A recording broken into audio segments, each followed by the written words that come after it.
हिमांशु, संगठन के अनुभव की बात बहुत अहम हो जाती है भारतीय जनता पार्टी में जब कोई बड़ा पद किसी को देना होता है। उत्तराखंड की अगर बात की जाए तो उत्तराखंड में धन सिंह रावत जी का नाम सामने आ रहा है।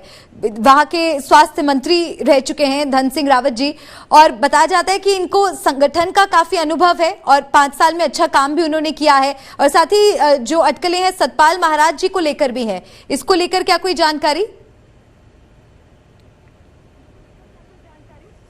देखिए, धन सिंह रावत पार्टी के एक अच्छे कार्यकर्ता हैं, संघ बैकग्राउंड से आते हैं, एबीवीपी के कार्यकर्ता रहे हैं और पिछली सरकार में भी मंत्री थे, उससे पहले भी वो मंत्री रह चुके हैं। धन सिंह रावत सतपाल महाराज कांग्रेस से आए हैं और ये हमारे सूत्र बता भी रहे हैं कि सतपाल महाराज की लगभग जो है वो बातचीत हो चुकी थी कांग्रेस से। चुनाव से पहले पार्टी ने उनको रोका था और कहा था कि देखिए आप यहीं रहिए, आपको जाने की जरूरत नहीं है, पार्टी आपको एक अच्छी रिस्पॉन्सिबिलिटी देगी। अब धन सिंह रावत भी हैं, सतपाल महाराज भी हैं, रितु खंडूरी दूसरी बार की विधायक हैं और बीसी खंडूरी की बेटी है जो पूर्व में मुख्यमंत्री रहे हैं, केंद्र सरकार में मंत्री रहे हैं, उनकी बेटी हैं।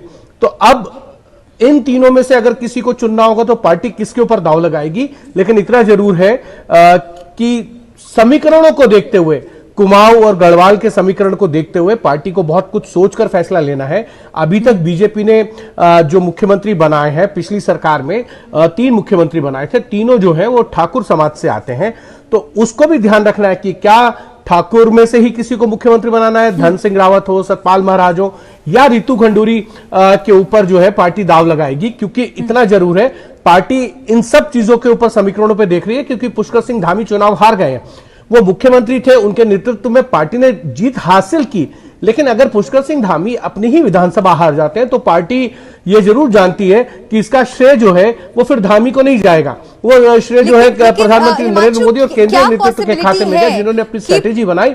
जी, लेकिन क्या पॉसिबिलिटी है हिमांशु कि क्योंकि उनके नेतृत्व में चुनाव जीता है भारतीय जनता पार्टी में, इसका क्रेडिट उन्हें मिले और उन्हें एक और मौका दिया जाए? क्योंकि 5 साल के कार्यकाल में 3 बार तो मुख्यमंत्री के चेहरे बदल चुकी है भारतीय जनता पार्टी, तो क्या ऐसा हो सकता है कि भारतीय जनता पार्टी एक बार फिर से उन पर दांव खेले? कितनी संभावना आपको लग रही है इसकी?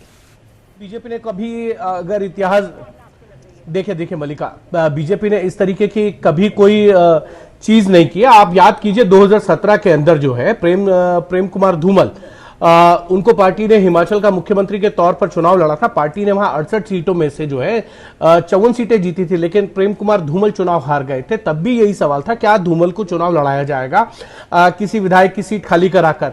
तब पार्टी ने यह डिसीजन लिया था, नहीं, जो चुनाव हार गए हैं उनको बाहर बैठना चाहिए और जो चुनाव जीते उनमें से किसी को मुख्यमंत्री बनाना चाहिए। तो जयराम ठाकुर की उस टाइम लॉटरी लगी थी, वो 5 बार के विधायक थे, वो लगातार विधायक बनते रहे थे, लगातार जब बीजेपी की सरकार हिमाचल में रही थी, वो मंत्री थे, उनकी परफॉर्मेंस बहुत अच्छी थी, तो जयराम ठाकुर को मुख्यमंत्री बनाया गया था। तो मुझे इस चीज में थोड़ा सा डाउट होता है कि धूमल को अगर मुख्यमंत्री नहीं बनाया गया, जो बहुत पार्टी के कद्दावर नेता थे, वो 3 बार वहां मुख्यमंत्री रह चुके थे और उनकी एक हार के बाद उनको पार्टी ने मुख्यमंत्री नहीं बनाया था, इतनी प्रचंड जीत मिली थी। और अगर पुष्कर सिंह धामी के नेतृत्व में जीत मिली है और वो खुद अपनी सीट हार जाते हैं, तो पार्टी को ये जरूर सोचना होगा कि जो उम्मीदवार, जो कैंडिडेट, जो मुख्यमंत्री खुद की सीट हार जाते हैं, तो वो उनका किस तरीके का कंट्रीब्यूशन होगा। क्योंकि चुनाव से लगभग 1 महीना पहले बीजेपी ये मानकर चल रही थी कि उनकी जो है वो बहुमत का आंकड़ा पार नहीं होगा, वो लगभग 30-32 सीटों के आसपास या 30 से थोड़ा सा नीचे जा सकती हैं। ऐसे में पार्टी ने बहुत रणनीति बनाई और किस तरीके से आगे बढ़ना है। प्रधानमंत्री नरेंद्र मोदी के लगातार वहां पर जो है वो रैलियां हुई, उनके वहां पे रोड शोज देखने को मिला। जब वो रैली से लौट रहे होते थे, हेलीपैड तक जाते थे, तो तमाम बैरिकेड करके लोगों को वहां लोग उनका इंतजार करते थे, तो एक तरीके से वो रोड शो के रूप में तब्दील हो जाता था। तो ये सारी चीजें जो है वो पार्टी जानती है कि पुष्कर सिंह धामी का चेहरा अच्छा था, लेकिन पूरी जीत उनके नाम पर मिली हो, ये पार्टी को थोड़ा सा संशय है।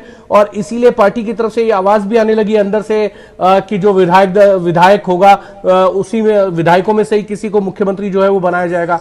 तो इतना तय है कि पार्टी ने ये डिसीजन शायद ले लिया है कि पुष्कर सिंह धामी को जो है उनकी अलग कोई जिम्मेदारी दी जाएगी, वो संगठन में हो सकती है। वो अभी राज्यसभा के चुनाव आने हैं, उन राज्यसभा के चुनाव के अंदर उनको राज्यसभा भेजा जा सकता है क्योंकि पार्टी के पास प्रचंड बहुमत है और एक राज्यसभा की सीट वहां से आएगी।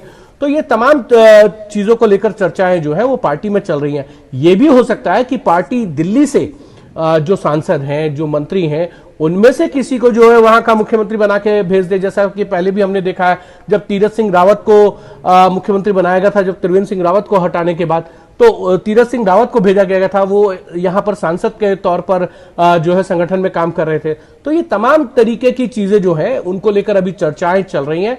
फाइनल डिसीजन में भी ये मान के चल सकते हैं 102 दिन लगेंगे।